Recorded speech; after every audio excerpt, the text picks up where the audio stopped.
Thank you, Larry, and I also would like to welcome all of the delegates and workers and young people who have come to this very critical meeting, as Larry outlined. This is the first answer, politically conscious answer, to the November 6th announcement by General Motors that it will shut down 5 plants in the U.S. and Canada, eliminate 15,000 hourly and salary jobs. And from this meeting and the discussion we'll have in this meeting, we will work through a strategy and organize a fight to oppose these shutdowns. Now, as Larry indicated, my report is going to focus on introducing the resolution. If you could go to your packet and pull out the resolution, emergency meeting, fight GM plant closings. Resolution noted GM plant closings, mobilize the working class to stop layoffs and concessions.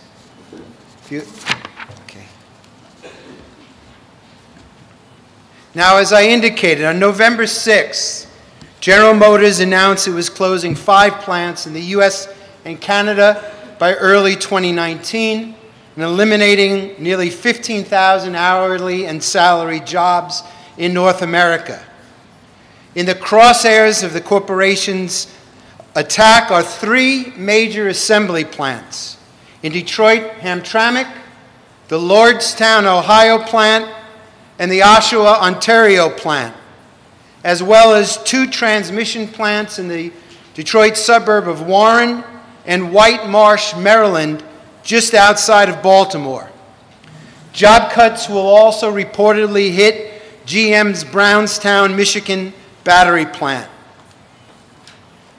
GM has already announced the closure of its Gunsan, Korea plant, and it said that it was intending this year to shut down at least 2 more international plants, which have not yet been named. Now, in the next weeks and months, politicians from Trump and state Democrats from Ohio and Michigan, along with UAW officials and Unifor officials, will try to pit workers at these plants against each other in a fight over who will take the most concessions in order to, quote, save their plant at the cost of other plants. GM and the UAW have made no secret that the fate of these plants will be part of the UAW negotiations next year, and that they are aimed at intimidating and forcing workers to take a new round of even deeper wage and benefit concessions.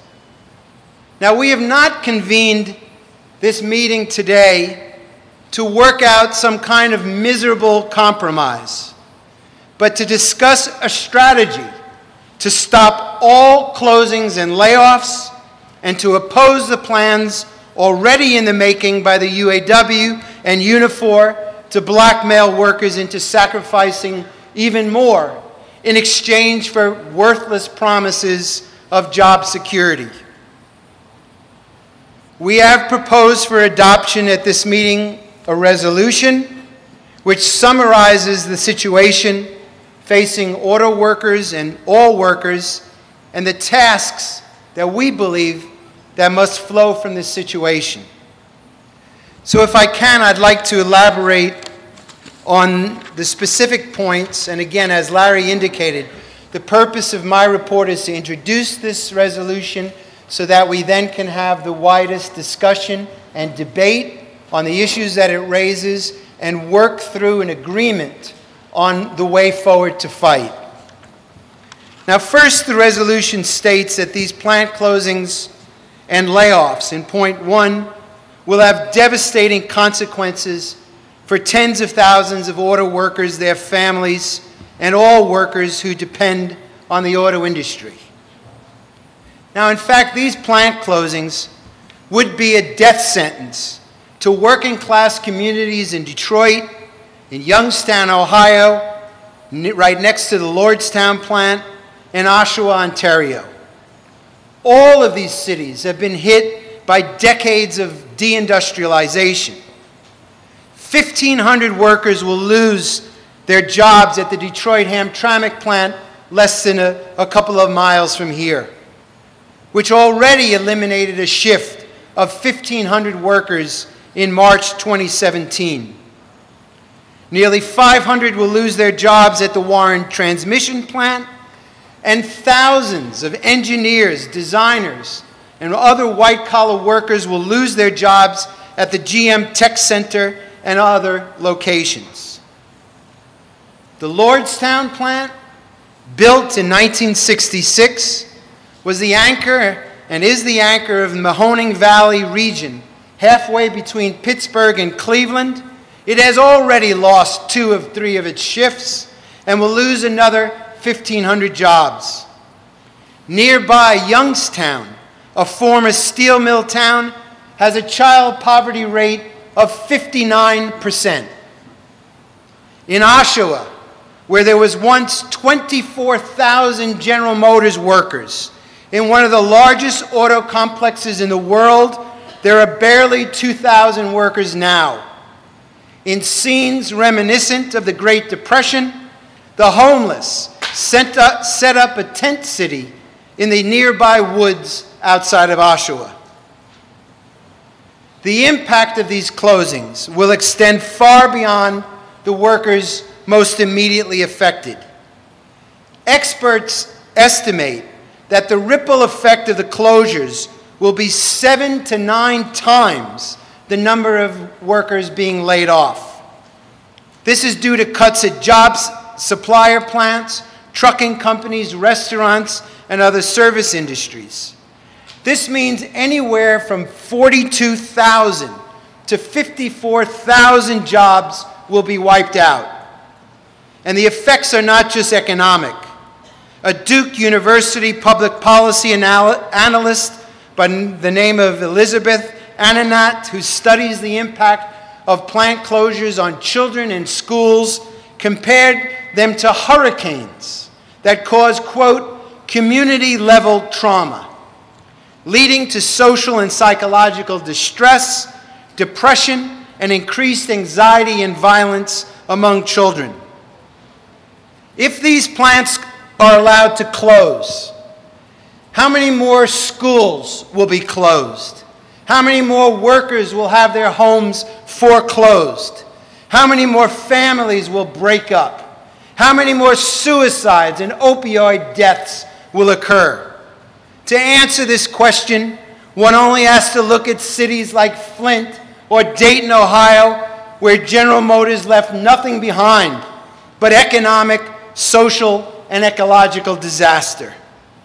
And I'm proud to say we have a sister from Flint here today who may shine some light on the devastating conditions in that city, including the lead poisoning. Now, the second point in the resolution notes that the actions of General Motors are part of a global restructuring of the auto industry and an attack on the international working class, driven by the demands of Wall Street for ever greater profits that will only worsen already record levels of social inequality. Now, a week after GM announced its plans, an analyst from the Wall Street bank, Morgan Stanley, in a letter to investors, said that Ford would likely lay off even more workers than General Motors, predicting that the number would be 25,000.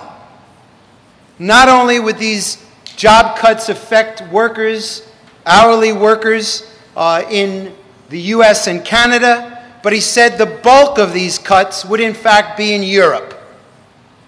On November 8th, Ford announced it was closing the British manufacturing headquarters, cutting 1,700 jobs, and plans were leaked that the Blanquefort French plant will be shut down by the next year, cutting 900 jobs. In fact, some Blanquefort Ford workers participated in the recent Yellow Vest protests that are going across France to protest the destruction of their jobs. Throughout the world, global corporations are slashing hundreds of thousands of jobs. Earlier this week, the German pharmaceutical company Bayer announced 12,000 job cuts, mostly in Germany. The French steel pipe manufacturer Vallourec, which owns a mill in Youngstown, announced 1,800 job cuts in France and Germany. Last month, Montreal-based train and aircraft manufacturer Bombardier announced the layoff of 5,000 workers in Quebec, Ontario, and in Belfast, Ireland. Now, the attack on these jobs in the supposedly greatest economic boom ever, where unemployment is at the lowest levels they continuously boast in 50 years, is being entirely driven by increasing the wealth in the pockets of rich shareholders and Wall Street banks. When GM announced its plan to shut these plants, its share value shot up over 6%. This is not a company going bankrupt. Based on the takeaways GM and the UAW have imposed upon workers for years, the company's third quarter profits in the US and Canada increased by 38%, and it's on its way to make $10 billion this year. Now, they're not taking the money, the $6.5 billion that they are saving by throwing workers onto the streets. They're not reinvesting that in production. In fact, the bulk of this money is going to go in the form of stock buybacks and dividend payments to GM's richest investors. Over the last 5 years, the company has handed $25 billion, robbed from the wages and benefits and conditions of workers to their richest shareholders.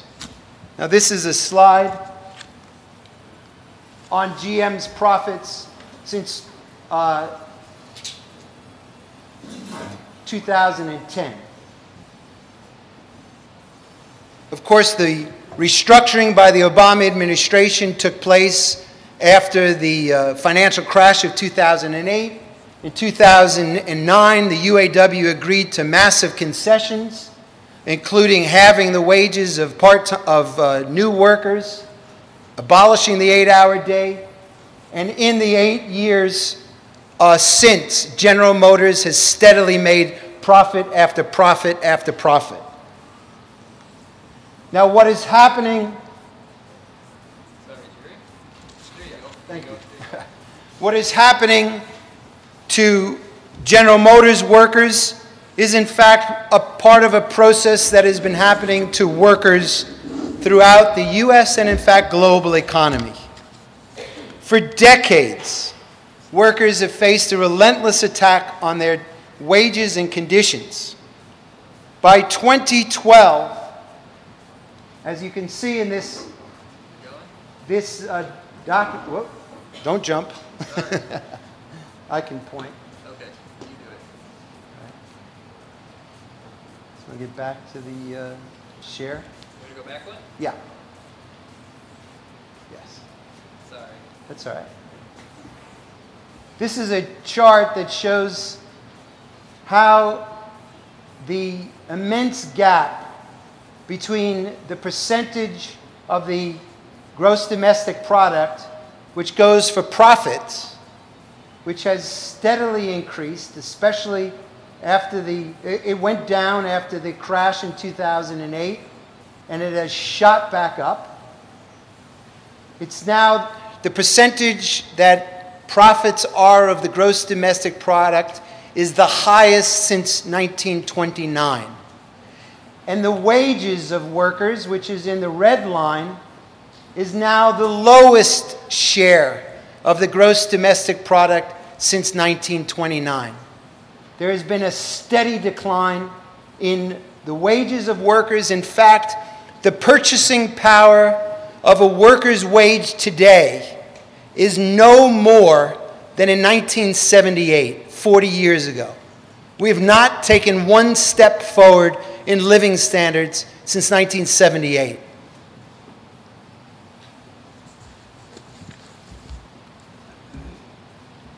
Now, the third point is that the third point in the resolution is the GM plant closings further expose the lies that the concessions contracts would save jobs, peddled for decades by the UAW and Unifor, the Canadian Union, which have long functioned as tools of corporate management and use every means and block every struggle by workers. Now, it's been 40 years, that's a coincidence, not so much of a coincidence, since the UAW began its policy of introducing concessions, starting with the 1979 bailout of Chrysler, the first time that it faced bankruptcy. The result of this policy of unending concessions has been unending disaster for workers. During the first bailout, the vice president of the UAW, Mark Stepp, infamously said, "I believe the company will have to trim operations down. We have a free enterprise system in this country. The corporations," the UAW officials said, "have the right to make a profit." The UAW was put on the corporate board of directors and proceeded to work with Chrysler to cut the wages of workers to the equivalent of $15,000 each worker in current dollars. They also accepted the elimination of nearly 60,000 jobs and the shutdown, including 30,000 Chrysler jobs here in Detroit, and the shutdown of dozens of plants, including the Dodge main plant.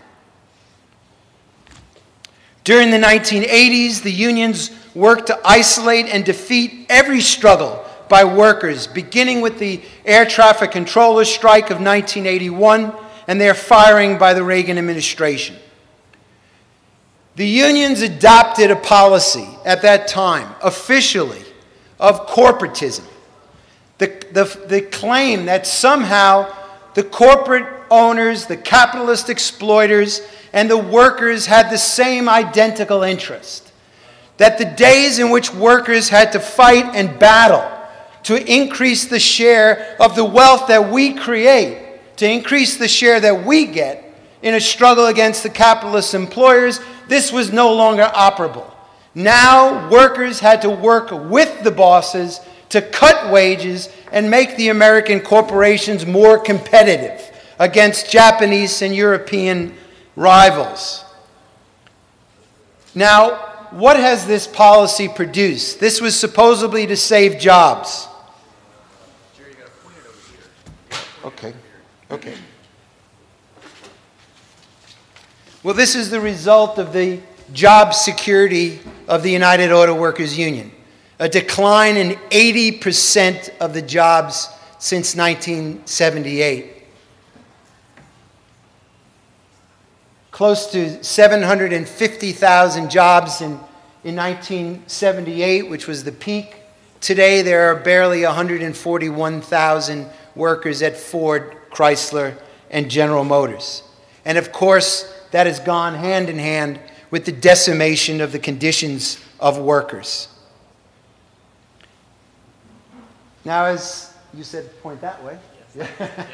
As this chart shows, in the name of labor management partnership, the unions banned strikes. In fact, the last national auto strike was in 1976 against Ford. And this chart shows here that all unions, not only the UAW, virtually abolished strikes. In the post-war period, right after World War II, some 3 million workers went out on strike, including auto workers here. Again in the 1970s, including the wildcat strikes at Lordstown and wildcat strikes in Detroit. There were hundreds and hundreds of strikes. Last year, there were a total of 8 major strikes in the United States involving 1,000 workers, compared to over 400 in the mid-1970s. So with the unions abolishing strikes, that has given a free hand to the corporate and financial oligarchy, the richest 1%, to see a vast increase in the wealth that has gone to the top 1%. Now, 10 years ago, there was the global financial crash. And this was, of course, caused by the criminality and speculation of the very same Wall Street bankers behind the shutting of industry after industry, taking money out of productive processes and using it for speculation. They crashed the economy in 2008, and everybody knows the story of who paid for that crisis. This is an interview that Obama's incoming Chief of Staff, Rahm Emanuel, who's the current mayor of Chicago, gave shortly after he was elected to a meeting of corporate CEOs discussing what would come after the financial crash. You never want a serious crisis to go to waste. And what I mean by that, it's an opportunity to do things that you think you could not do before. I think America as a whole in 1973 and 1974, and that's just my view, but obviously the administration, missed the opportunity to deal with the energy crisis that was before us.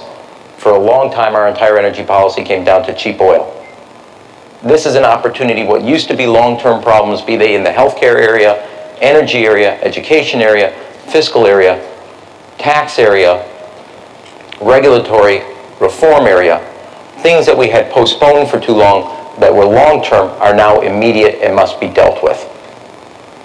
And this crisis provides the opportunity for us, as I would say, the opportunity to do things that you could not do before.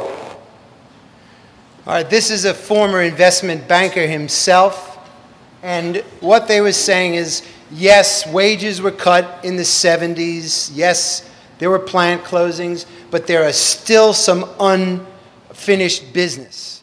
We have to go after education, we have to go after health care, we have to provide more deregulation to the corporations, and above all, they have to go after those remaining sections of workers who enjoyed certain social rights.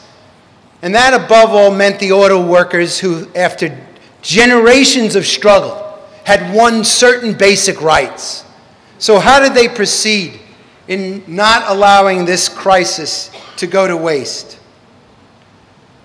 Well, during the 2009 bankruptcy restructuring of GM and Chrysler, Obama recruited former Wall Street bankers like Stephen Ratner and other asset strippers to demand greater and greater concessions from auto workers, which the UAW once again was happy to give.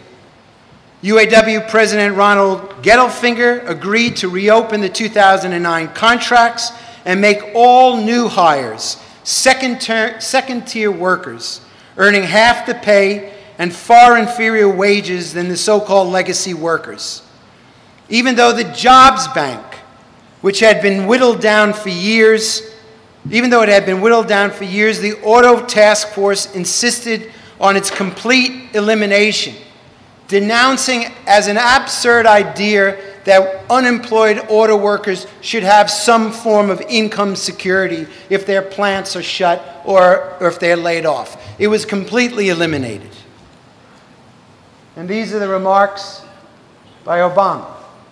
The United Auto Workers, who had already made painful concessions, agreed to further cuts in wages and benefits. Well, he was right about that. And in return for the more painful concessions, of course not imposed on Solidarity House and the top leadership, but on workers, the UAW was handed control of a multi-billion-dollar retiree health trust known as Aviva, along with millions in shares of General Motors and Chrysler stock. It's notable that when GM stock shot up 2 weeks ago when they announced their plant closings, the value of the shares controlled by the UAW increased by $214 million.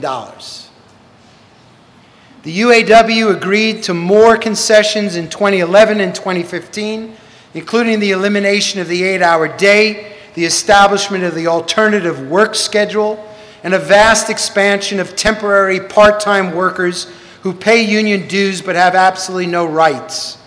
In 2015, workers erupted against a UAW-backed contract that maintained the hated two-tier system and sought to extend the VEBA to a union-run healthcare system for current hourly and salaried workers.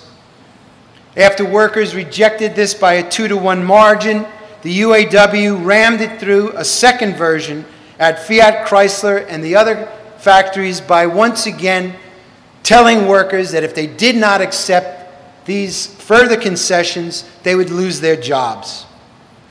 At Ford, the union claimed it passed the contract by 51 to 49%, amid charges by workers that they rigged the vote. Now, all those who claim the UAW and other unions can any longer be described as workers' organizations are lying. As every worker knows, the UAW is a business. It is a cheap labor contractor and an industrial police force for management. If there's any more proof needed, it is the corruption scandal that is engulfing this organization, which exposed the fact that top UAW executives received millions of dollars in bribes from Fiat Chrysler in exchange for pushing through concession contracts. Now, what is the UAW? One need only look at its financial filings. This is based on a Labor Department report. The UAW has assets that are worth $1.06 billion. Now, that does not include the control of the VEBA, which is multi-billions of dollars, which also provides salaries to the top union leaders who are trustees of that. It invests some $680 million, according to its last filing, in private equity funds and other Wall Street ventures.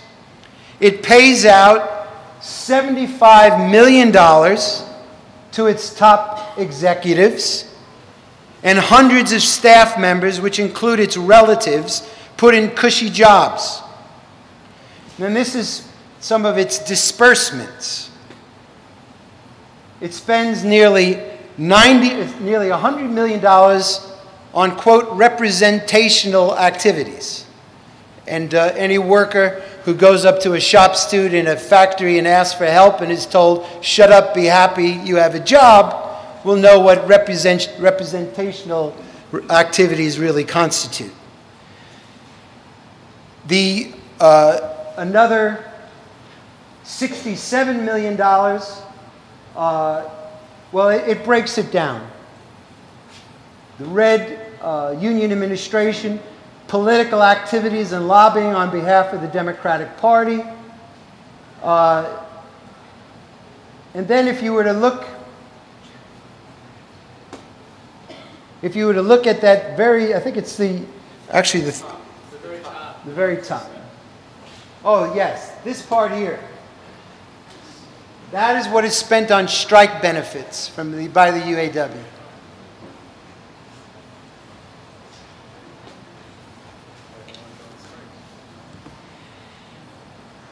Now, the UAW executives are on the other side of the class divide. Union officials, and this is this is what's paid only on their top UAW executives. This is a breakdown from 2017. This is the latest filing. Auto workers are well aware at the UAW convention in June, they voted to give themselves a 31% increase in salaries. So, for example, Dennis Williams here is listed at $181,000. By the way, that does not include his position on the board of directors of Navistar or his position as a trustee on the VEBA. All of these things don't have to be reported to the Labor Department. But with a 31% increase, the new UAW president, Gary Jones, will be making $234,000 plus all the other expenditures. You see Norwood Jewell, he was actually the top in 2017. This is the guy who went to Chrysler union locals in Toledo, in Sterling Heights, who told workers they had to accept the last contract. By the way, when he took over from General Holyfield, the man caught in the massive corruption, Chrysler threw him a party at the world-class manufacturing center in Warren, which included models lighting the $1,000 cigars of UAW officials, included specialized bottles of wine with Norwood Jewell's face on them.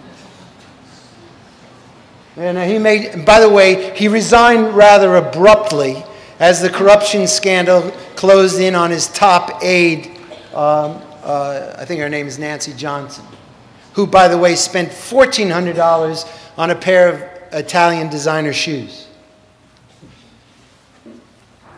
Now, these quote unions, and I think we should consider that, because of course when a worker uses the word union, they have the conception of an organization that unifies workers. But these organizations don't unify workers, they divide workers between generations, between first and second tier and TPTs and others. They do not address, and of course they divide workers in one factory after the other. The Lordstown local president has now announced his plans to underbid Detroit-Hamtramck. And of course they divide workers along state lines and international lines, blaming workers in Mexico or China for what the corporations are doing. They do not address workers' grievances, they throw them in the trash. They do not fight, speed up, or plant closings or layoffs. They facilitate them. They function as tools and partners of corporate management, and they share in the profits sweated out of the backs of workers. The money that went through the job training centers was actually negotiated by the UAW, cut from workers' wages and benefits, funneled by the companies through the UAW, Chrysler, UAW, GM, UAW, Ford training centers back to Solidarity House and down to the local levels. Now, this is, of course, it's not just the UAW. Every union is the same. Randy Weingarten, the president of the American Federation of Teachers, makes $513,000 a year. And there's no doubt that these people are millionaires. They've invested well, they have millions, and they constitute the 1 or 2 or 3% of top income in the United States. As I said, they are on the other side of the class divide. It would be folly to believe that this organization or these organizations will defend workers. It is entirely up to workers ourselves to mobilize our strength, to fight against the plant closings, to fight against the efforts to blackmail workers into more concessions, and to defend the right of every worker to a job. We insist that a good paying and thank you.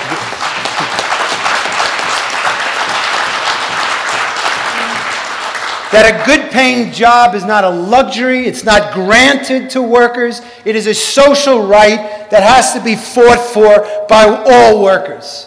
And in such a fight, our allies are workers throughout the U.S. and in fact throughout the world. Now the working class is beginning to fight back, and this meeting itself is an indication. The fact that we have workers like Shannon here, the fact that we have workers from Warren Truck, from Kokomo, from other factories, is an indication, a coal miner from Pennsylvania, is an indication of the growing radicalization of the working class and its insistence that it must assert its interests against the rapacious interests of the banks and corporations. As our resolution states, opposition among auto workers to plant closings, declining wages, and working conditions is part of a resurgence of class struggle throughout the United States and internationally. All around the world, workers are beginning to fight back. This is in December 2017. Ford workers in Romania went on wildcat strikes against the efforts by the corporation and the unions to impose, quote, flexible working conditions on them.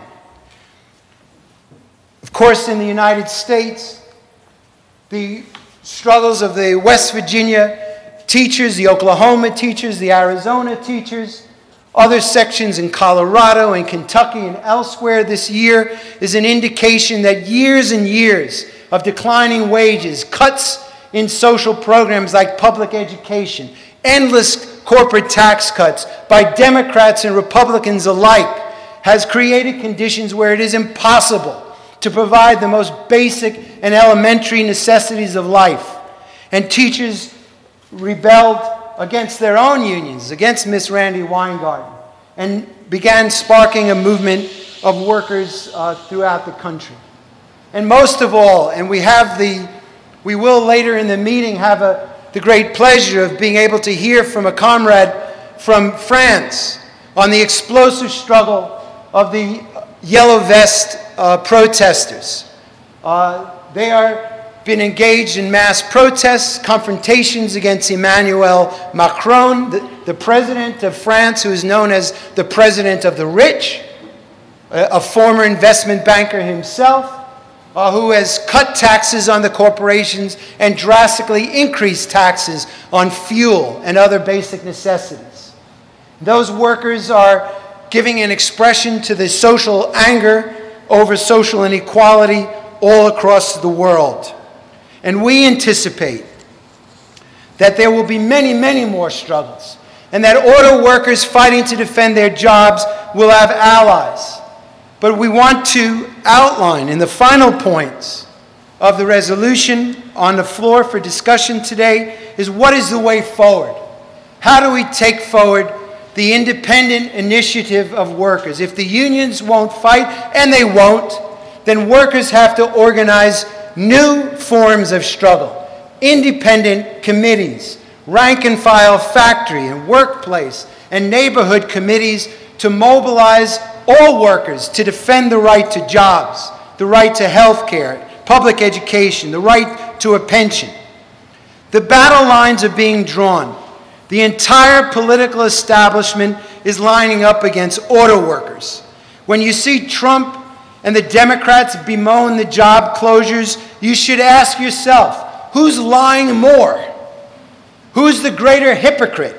Is it Trump, the billionaire who said that neo-Nazis are good people and made his fortune raising rents on New York City workers in slumlord housing? Or is it the Democrats who, like Obama, oversaw the restructuring of the auto industry, who along with the Republicans have overseen 40 years of plant closures in Michigan, Ohio, and around the country? It is really hard to tell who is worse, but we must not put our faith in either of these corporate-controlled parties, which are sworn enemies of the working class. They all are telling us it's the Chinese, it's the Mexicans, it's the immigrants. No, it's capitalism. It's a system that subordinates the rights and needs of all working people to the profits of the rich. Now, based on these considerations, we advance the following conclusion. This meeting resolves to establish rank-and-file committees independent of the UAW, Unifor, and other unions in all the affected workplaces and neighborhoods to organize opposition to the plant closings, including preparations for a demonstration in January. These committees, the resolution further states, will advance the interests of workers in opposition to the dictates of corporate management. They will mobilize workers on the basis of their own demands, abolishing the two-tier system, transforming temporary work into full-time positions, and fighting for industrial democracy.